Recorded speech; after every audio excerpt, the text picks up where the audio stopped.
Hello, welcome to Miniature Realms. My name's Stuart.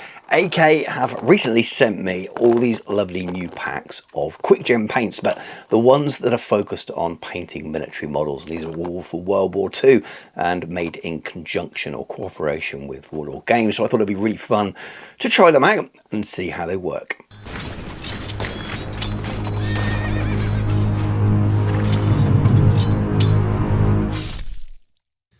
Miniature Realms is proudly sponsored by Counter-Attack Bases. They stock a wide range of counters, gaming aids and movement trays for multiple game systems and offer custom items to suit your club or even your podcast or YouTube channel. Check out the link in the video description. So here we are. Thank you very much to AK for sending these along to me. It's really cool to see wargames' logo on there as well. I haven't really looked at these in any great details. I wasn't aware that they'd worked with AK at producing these. I know they've done something recently with Army Painter. And it shows you the colours on the side. And they're slightly prismatic, so I think it shows you, depending on what kind of undercoat colour, the colour you can expect as well, which is pretty useful. There's 3 colours in each of the sets. They're in the standard AK bottles, which I think are some of the better nozzles around. They don't clog up that much at all. No agitators in these. I did wonder if there might be, sometimes very useful with quick paints. The US set has US olive, uniform, ochre green and dark leather. And then after that we've got the British uniform and desert sand and camel brown in their set. And then for the German set there's German grey, Field grey and black. Then we have DAC uniforms. It has a DAC green, desert sand and leather. And then finally the Russian set has Russian uniform, Russian blue and brown black. So we're going to start with the US uniforms. I'm going to start with the olive uniform colour. First thing I noticed is it's quite thick, strong in pigment, and it doesn't really run like some of the brands out there. I think Army Painter seems quite thin and really runs into the recesses and seems quite thin on the top. The Citadel stuff is a complete mix from paint to paint. And the first paint here, I noticed that you need to keep re-dipping your brush and then can just spread it around nicely. But one of the problems with doing military colours before with these style of paints I found was they were a little bit too thin in many cases and low in pigment, which means they just didn't look dark enough for a lot of military colours. So I think that's probably what's going on here. You can always thin as well. So, and I'm not going into any detail with these, I'm just giving first impressions. The second colour is the ochre green, which is your kind of your baby poo green kind of colour, if you want to describe it that way. Again, really consistent with the first in terms of its viscosity and the way it behaves.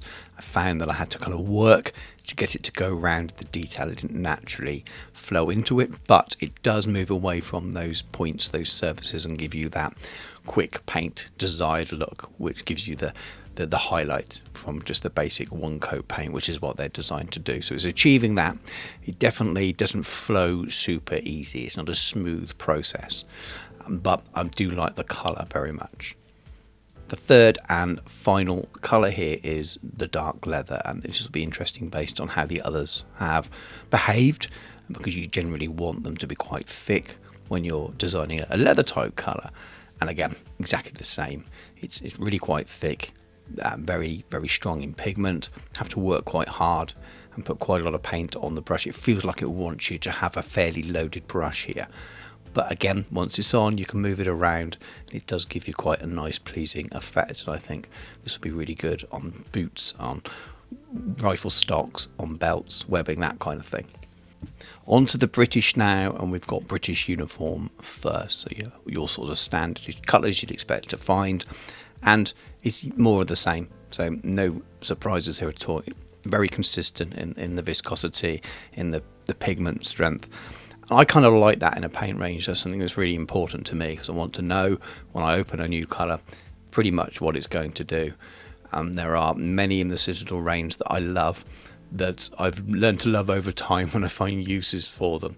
But one of my favourite ranges of paints at the moment is Two Thin Coats paints, and their standard range it's very consistent across the board, and I like that because you know what to expect when you dip your brush into the paint and then apply it to a miniature. So in that sense, these are very, very good for that. And I'm adding a little bit of water with this feathering out here. You can thin them quite nicely. The second colour is Desert Sand, so it's quite a useful set of 3 paints here. You'll be able to mix and match them and do quite a lot of theatres. Obviously you'll be adding more paint to it as well, but yet again exactly the same thing, extremely consistent in its viscosity and its behaviour on the miniature. Still have to work a little bit more than I'd like in sometimes, but again I'm using these unthinned at this stage as it's a test. I'll get a real test out of them when I start painting lots of miniatures from them, and that's when you really start to learn what a range can do. Sometimes you find that out a few months down the line about what it can really do for you. And the final paint in this little set is Camel Brown, just to finish them all off. And you can use that in webbing, I imagine, for sort of in 2 different theatres here. And again, same thing.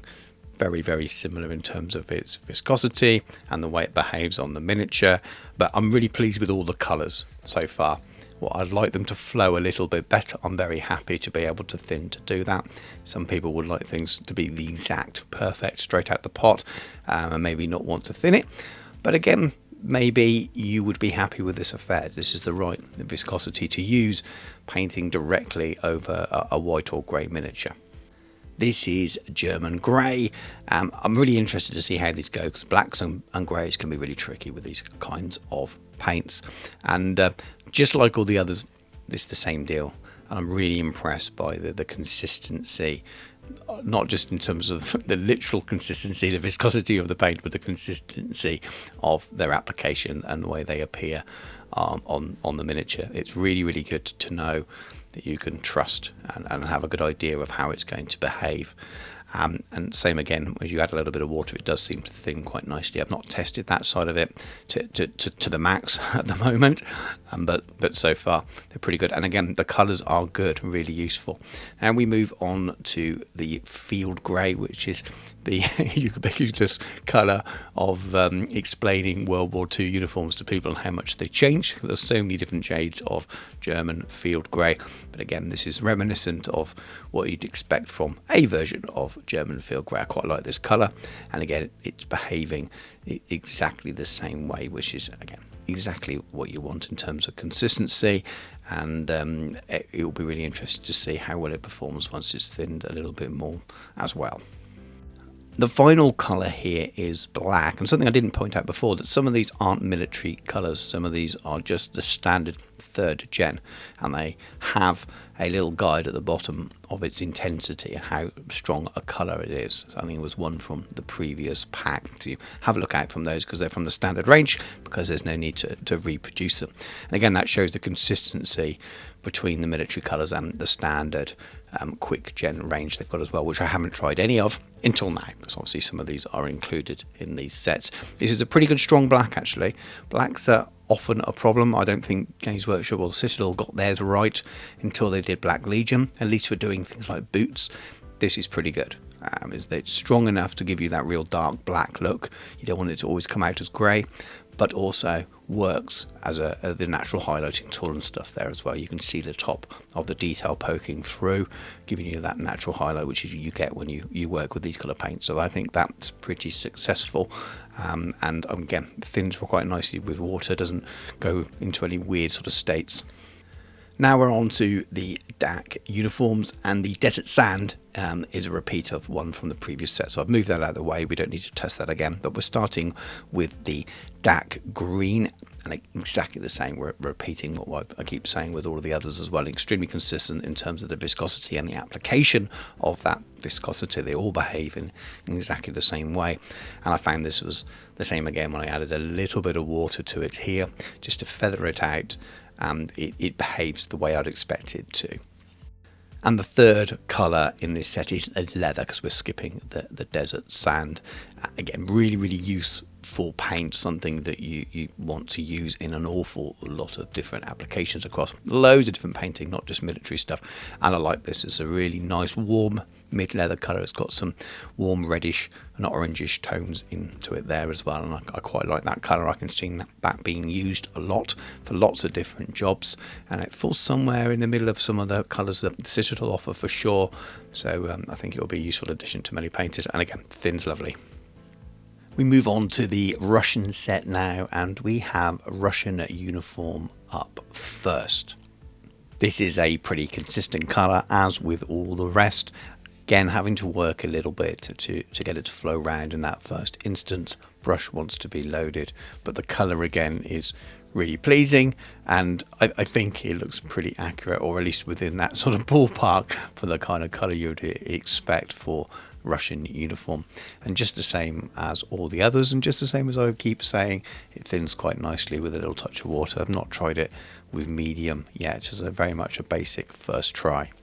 The second colour in the set is the Russian blue, which is the first non-earthy green or brown or maybe black colour, and I really like this colour. I don't know how accurate it is at all, but it's a really beautiful colour. Behaves exactly the same as all the rest, as you can imagine, in terms of how it spreads around and how it fills in all those gaps and things. It does do its job as a quick paint for sure, but like all the rest, it takes a little bit of work to get it to flow around, and like all the rest, it thins quite nicely with water. But I am a big fan of this blue, real nice shade. I'm sure it'll find some uses. And the final colour we'll be trying today is black brown, and that's another one of those that's from the general range rather than the military range. But again, the consistency across all the paints is the same, not just in terms of the actual viscosity, but in terms of the way they work in their application as well, which is pretty good. And again, just like all of the others, after adding a little bit of water to it, I'm able to feather it out as well. So pretty happy overall with them. I didn't want to just stop there and just do it on those shields. I wanted to just test it out at least one miniature, and I've got all those lovely new Conflict 47 miniatures that Warlord Games have just sent me, and I've just done a review, so check that out if you're interested. I primed them black and I zenithal them the way I normally do. Now that's not just pure from top down, I have to go in at the sides and things as well to make these paints work, and but I'm definitely focusing towards the top and making it a little bit brighter there, leaving lots of shadow in the recesses.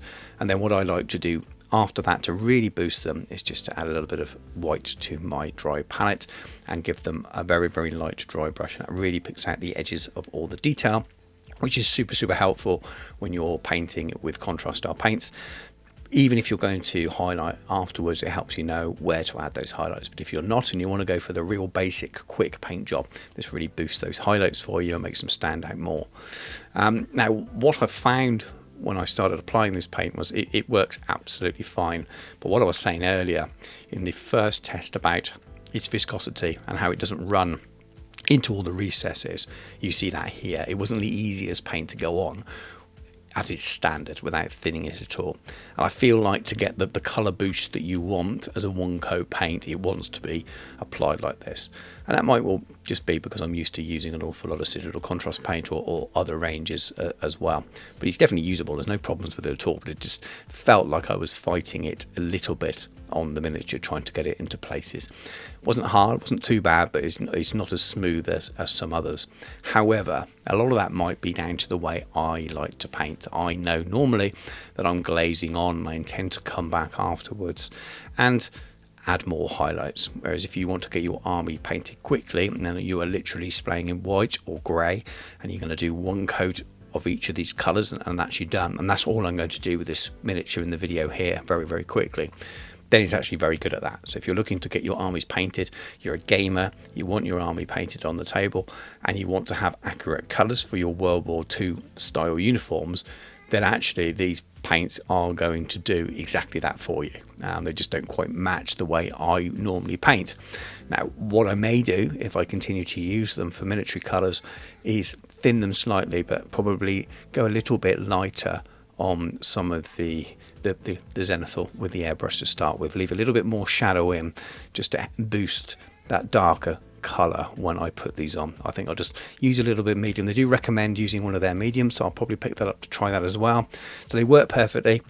They just feel a little bit different in the way that they kind of go into all those recesses. As I said, your it feels like your brush wants to be loaded with the paint, and you get the best results from doing that and moving it around.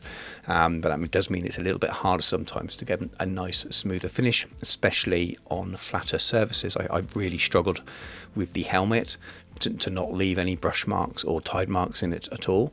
And it's the same with the sort of hard areas on the back. So wherever you've got lots and lots of detail, it works perfectly. But as soon as you get any smoother, flatter areas, you get a little bit of that pooling. So I think it needs to be thinned slightly, but you are going to dilute the colour a little bit.